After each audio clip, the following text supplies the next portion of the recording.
Boa noite a todos. Obrigado pela presença. E obrigado, Pedro, pelo convite e por me chamar de carioca. Dito isto, meu sotaque já foi embora, né? Bom, o tempo sempre é curto para a gente que falar, né? Então, eu vou explicar sucintamente como esse convite me provocou para pensar uma apresentação de trabalhos e depois vou apresentar 5 trabalhos. Esses 5 trabalhos vão ser permeados por 2 questões principais que eu tentei refletir durante muitos anos e que essa apresentação me ajudou a tentar sintetizá-las e que vão ser colocadas nos 5 trabalhos que eu escolhi apresentar aqui. A primeira questão tem a ver com um interesse muito grande que eu tenho, hoje eu posso dizer a gente tem, estou falando do meu sócio, Rodrigo Calvino, sobre a questão do projeto construído. Do projeto não somente como aquele instrumento que nos permite imaginar questões de todo tipo disciplinar, sino o projeto como aquele que vai ser construído e que ele é construído. E isso me interessa não só pela questão da construção, comprovar se deu certo o que a gente pensava ou se não dá certo o que a gente pensava, também não somente por uma questão de enfrentar o desafio, os contratempos como a construção requer, senão sobretudo a construção como aquela questão disciplinar essencial, que é um momento, está dando para ouvir? Que é um momento que a gente enfrenta e onde a gente tem chances de isso que parece uma dificuldade, que é estritamente disciplinar, apresenta a possibilidade de enriquecer a arquitetura. Então, essa questão da construção me interessa muito há muito tempo, e eu tento sintetizá-la a partir de coisas que eu vou marcar nos projetos. Uma construção que ultrapassa a questão técnica, que é uma questão, me atrevo a dizer, poética.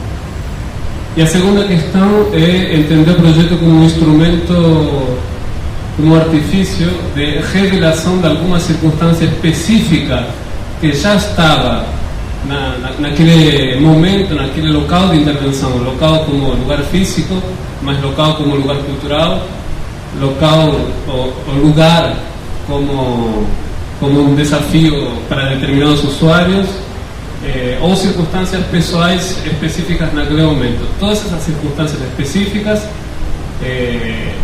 sendo intervidas pelo projeto como um instrumento de revelação, de apresentar aquilo que estava latente naquelas circunstâncias, e o projeto tem a oportunidade de mostrar.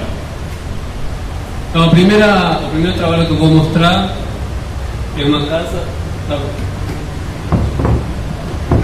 É uma obra que eu comecei a projetar ainda sendo estudante. A obra começou ainda eu sendo estudante, e ela acabou eu já formado arquiteto.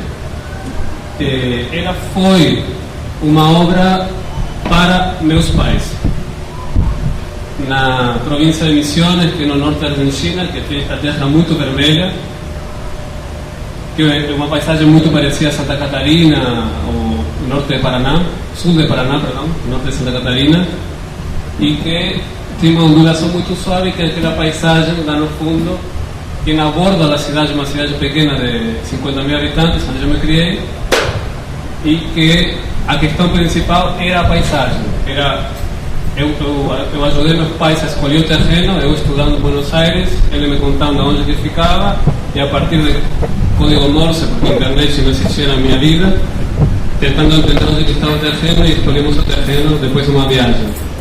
Então é uma casa que se organiza basicamente no sentido longitudinal, onde todos esses espaços que estão vendo aqui vão dar vão gerar vistas para essa paisagem. O terreno é ligeiramente ondulado, a gente teve a chance de escolher o lugar onde o terreno produzia uma inflexão maior, e a casa se situa justamente na inflexão do terreno mais suave e a parte mais íngreme. E isso permitiu dar à casa uma noção da altura, mesmo que ela se desenvolve toda em pavimento térreo. Ela, nessa varanda que estão vendo aqui, já apresenta uma ideia de elevação sobre o solo. Estabelecendo um pouquinho melhor, são diferentes cortes que eu vou mostrar de situações de um muro gordo que aparecia na planta, 80 centímetros, que vai absorvendo funções que esse muro gordo que aparece aqui, que tem área de escritório, ou vão da janela principal, uma área de armários, bancada de banheiro, lugar para dormir a cesta, para que os futuros netos de meu pai dormissem a siesta. Estou me confundindo com esse mapa aqui. Então esse é o começo da obra, com esse tijolo que se fabrica em Porto Rico, que é uma cidade perto de Dourado, que é um tijolo da cor da terra. E como tudo lá via da cor da terra, porque era uma terra com ferrugem muito forte, vocês estão vendo nessa pontinha aqui um pouquinho mais, tudo vai se manchando dessa cor. Então foi importante nesse processo do projeto entender que eu tinha que trabalhar com algo que seja seja facilmente amigável dessa cor. Então daí surge essa cor, essa utilização dessa tinta laranja, cor da terra, que foi comprada em Foz do Iguaçu, era mais barata, obviamente, e é uma tinta para pisos, e esse tijolo, um tijolo de 12 por 5 por 25, um tijolo maciço que se usa muito em Missões. Estou vendo tudo deformado. Então esse projeto é quase como uma espécie de canicama, um cani. Todo que está por dentro é branco e todo que está por fora é vermelho, da cor da terra. Aqui dá para ver essa mancha muito forte embaixo.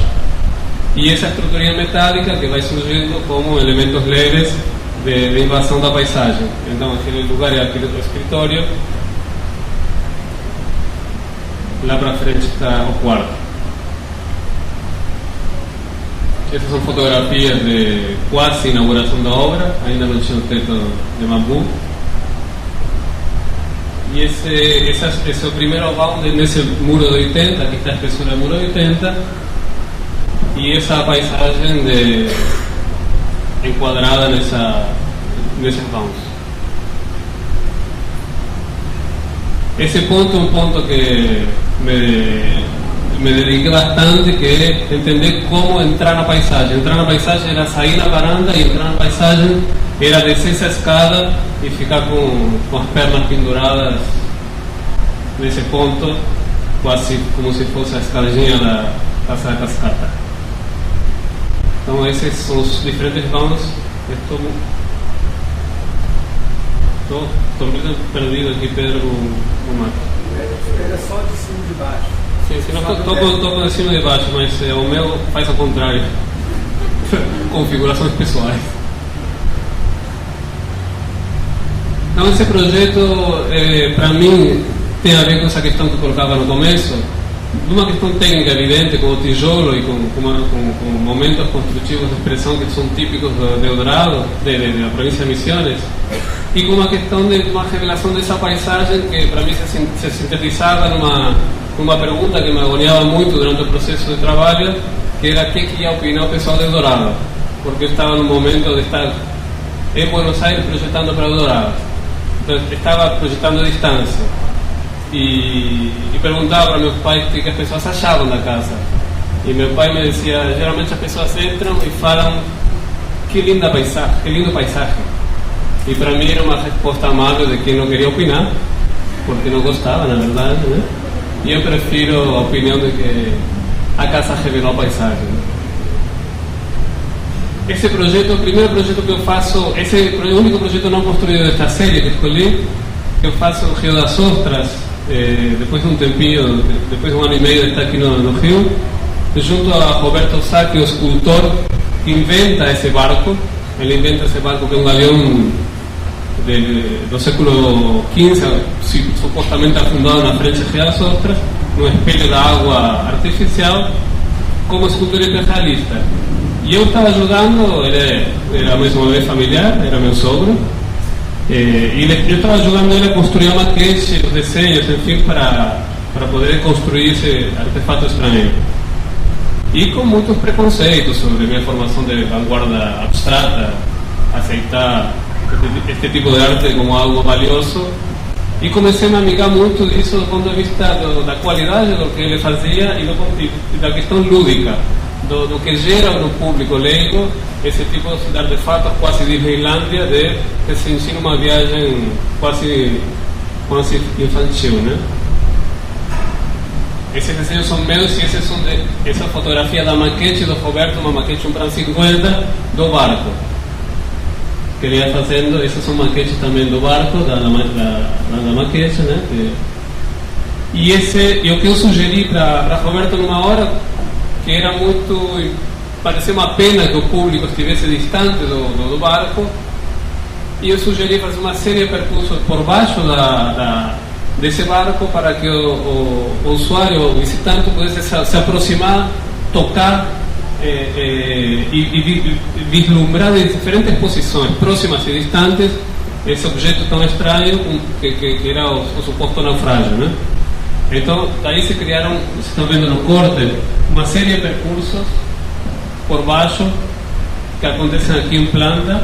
O barco está aqui, então o público entrava por essas bocas de uma maneira quase escondida na terra e por um labirinto se perdia naquele lugar, com superfícies sempre inclinadas tanto no piso, nas paredes, no teto. Eu gostava da ideia de perder a noção da horizontal, do equilíbrio, de uma espécie de transporte a um lugar quase sem gravidade, dito poeticamente, e momentos de apreensão, de reconhecimento desse naufrágio, desse barco e da paisagem do mar. Aqui aparece um pouquinho melhor esses diferentes níveis, o momento do naufrágio, do sujeito conseguir descobrir aqui esse lugar, subir por diferentes escadas ou rampas, etc., e reconhecer, se aproximar desse ponto. As imagens estão muito escuras, mas aqui dá para entender mais ou menos a silhueta do barco, ou a silhueta, a paisagem do mar lá no fundo, e alguma coisa acontecendo por cima da terra. Nesse projeto já Rodrigo Calvino, meu atual sócio, trabalhou muito como estagiário fazendo milhões de especulações de 3D para poder transformar isto num executivo. A ideia do Museu da Navegação foi uma ideia da prefeitura, porque quando a gente levou a ideia, o meu sogro levou a ideia, um croquis de manteiga que eu tinha feito para vender para a prefeitura, eles nunca aceitaram a ideia disto como simplesmente uma instalação para ver o barco, e transformaram isso no Museu da Navegação. Eu me assustava muito com a ideia de ver um leme velho lá embaixo, perdido no Museu do Interior, e então produzimos essas paredes de vidro leitoso, que seriam lugares para retroimagem, imagem projetada por trás, né? Essas são fotografias da maquete física, que também o Nacho, que está aqui presente, participou. Todo isso produzido de uma maneira muito pouco convencional para a minha maneira de fazer nesse momento. E esta é uma maquete que foi feita com um sistema que o Roberto me ensinou, chamado Plastique, que foi uma segunda maquete que nos permitiu entender com maior precisão o edifício.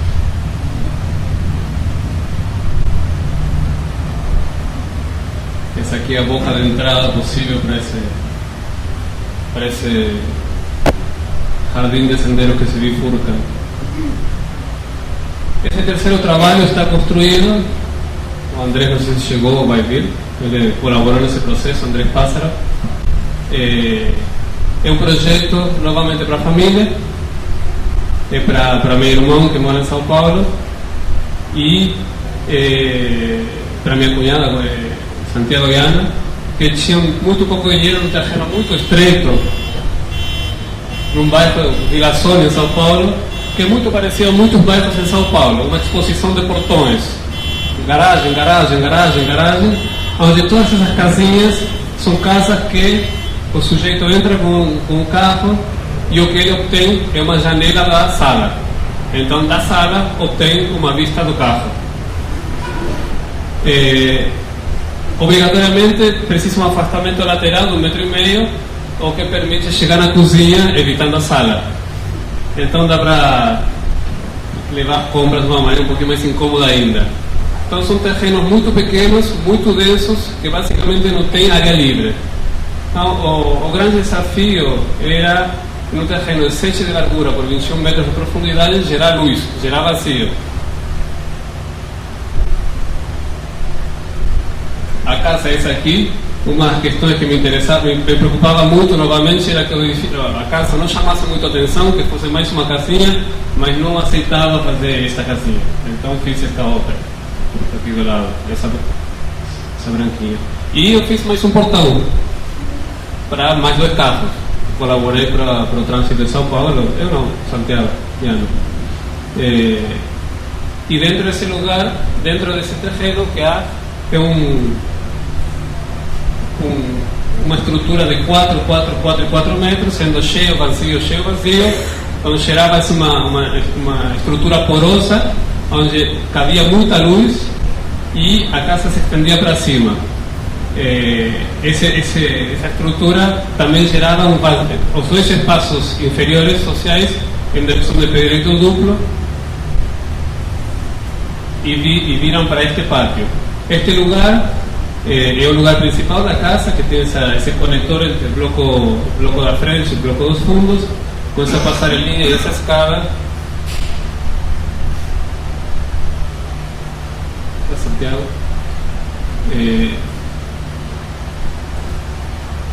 E aqui uma questão que foi muito importante, que eu projetei essa casa para ser fase 1, 55 metros quadrados, só planta inferior, para depois, quando eles juntassem dinheiro, pudessem construir a fase 2, que seria a planta superior.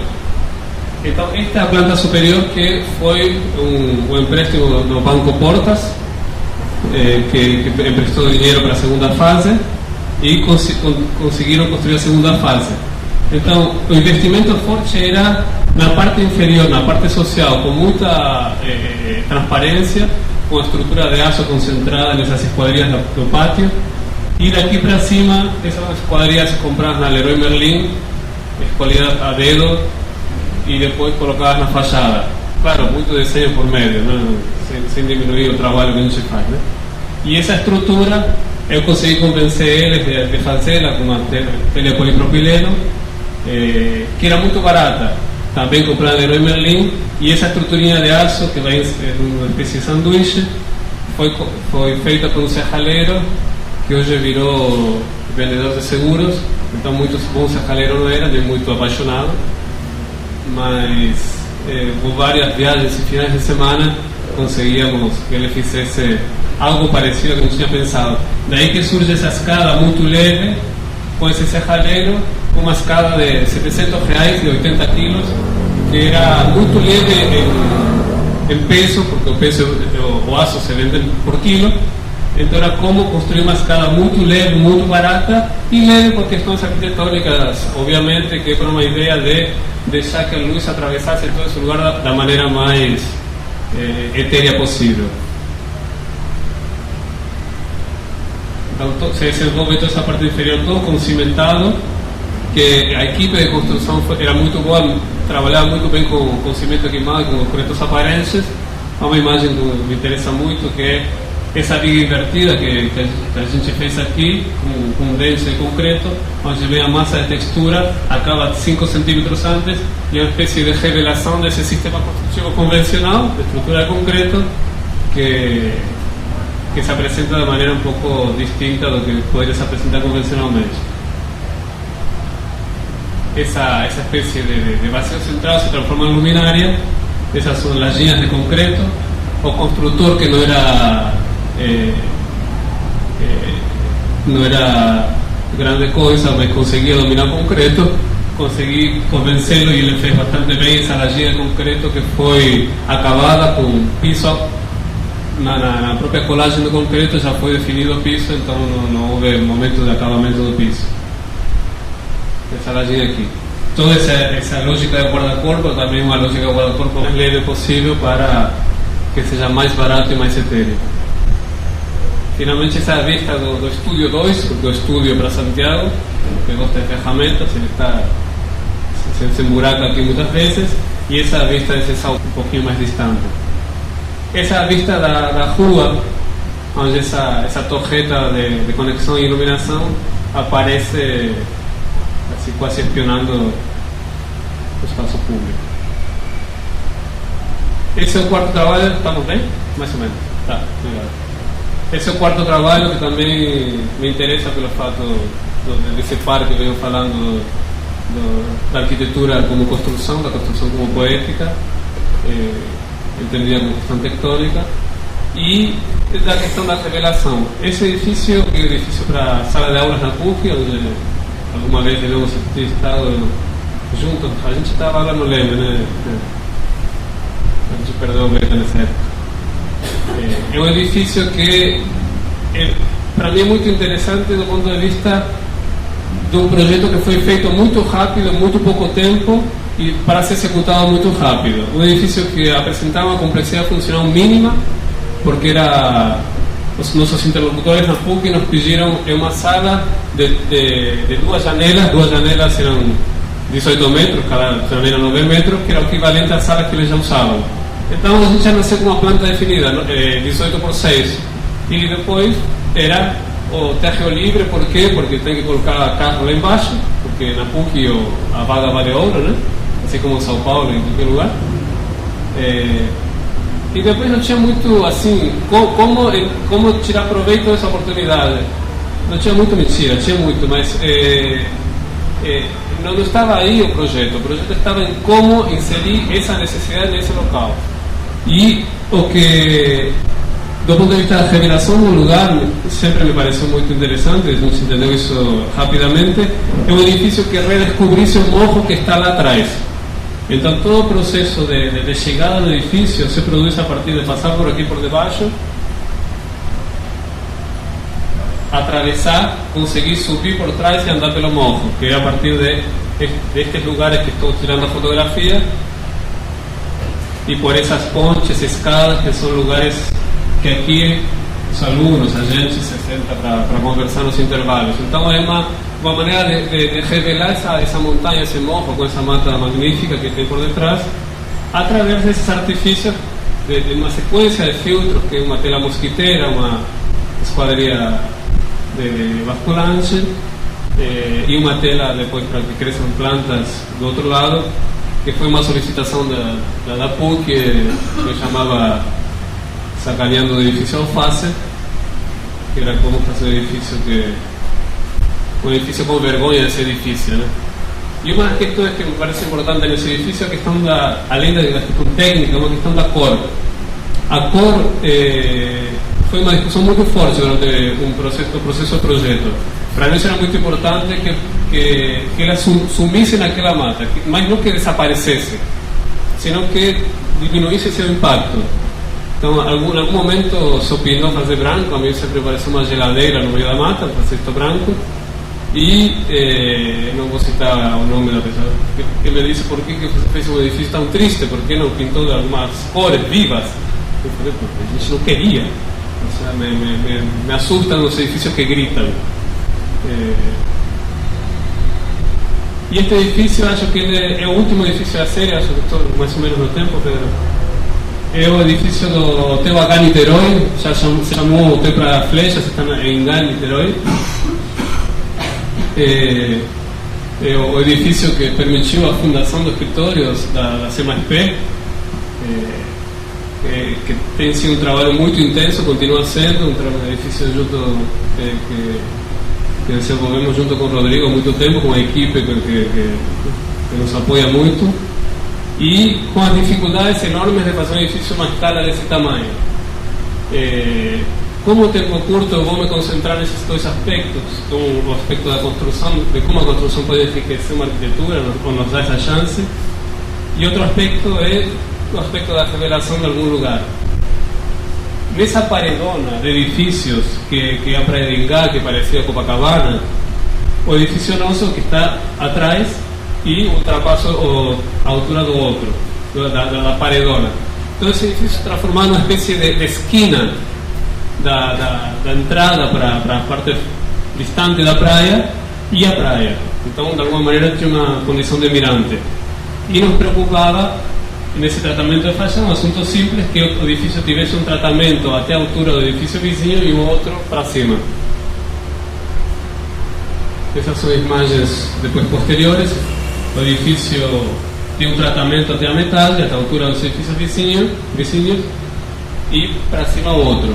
E aqui aparecem questões que nas fotografias da obra vão aparecer melhor, essas lajes de concreto aparente, que talvez para muitos seja muito simples, para quem trabalha no mercado de edifícios de grande escala no Rio de Janeiro, sabemos que é muito difícil fazer uma laje de concreto aparente. Para nós também é muito difícil e nós vivemos isso como uma conquista. Então todas essas lajes são de concreto aparente, todas as quadrilhas são piso-teto. Como o edifício por dentro tem um forro para esconder instalações, a esquadria está pela frente, bate no concreto aparente, o pluvial desce depois da esquadria. Então há todo um detalhe que a gente trabalhou junto com a estrutura, com o projeto de estrutura, para poder evitar a existência do forro. Então aqui existe todo esse trabalho aqui do concreto aparente que deu errado na obra daqui para lá. E Rodrigo teve a ideia dessa peça branca, que vai com uma peça de uma pedra, que vai resolvendo a questão da pingadeira, que estava bem executada aqui e mal executada aqui. Então a gente decidiu não perdê-la aqui e abrir mão dela para lá e resolvê-la com essa pedra.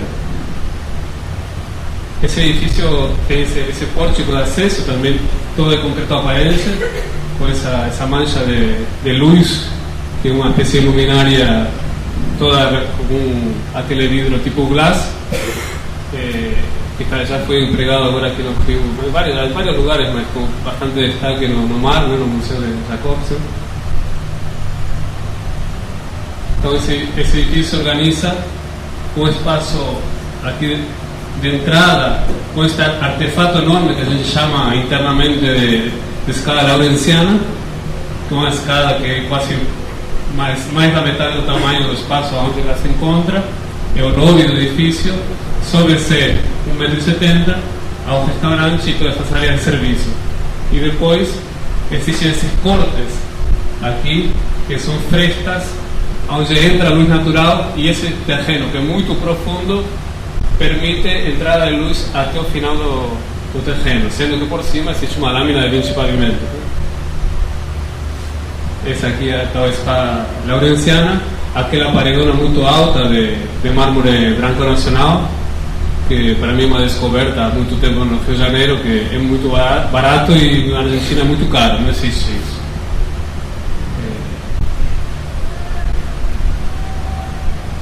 Esse edifício passou por 1000 variantes em tanto tempo. Esta é uma das últimas. Esta é a escada laurenciana, essa luminária que se apresenta como luminária para o lado interno e para o lado externo, com vidro duplo.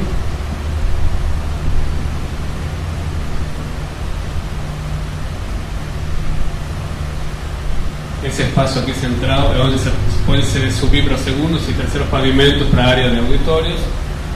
Durante muito tempo a gente defendia uma arquitetura muito PV, preto e branco, quase uma espécie de fugida da coisa da colorida, do vidro verde e demais, que estava nos agoniando de ter participado na arquitetura imobiliária, e voltamos e cedimos com essa intervenção da cor da madeira, né?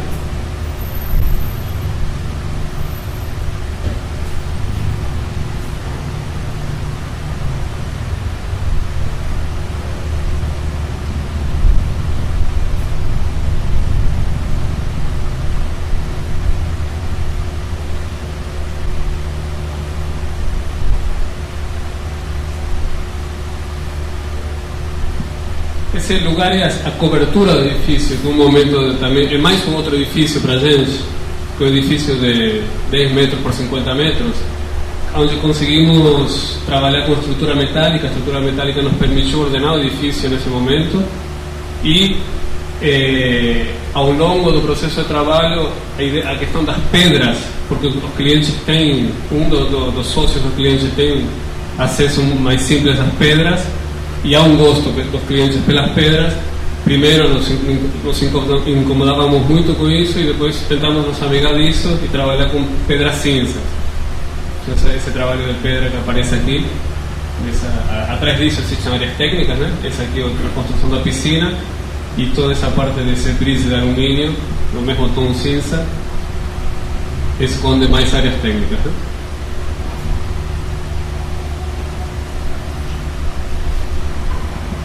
Hotel acá em Niterói, o H que está iluminado e que espero que agora se ilumine para frente. Muito obrigado.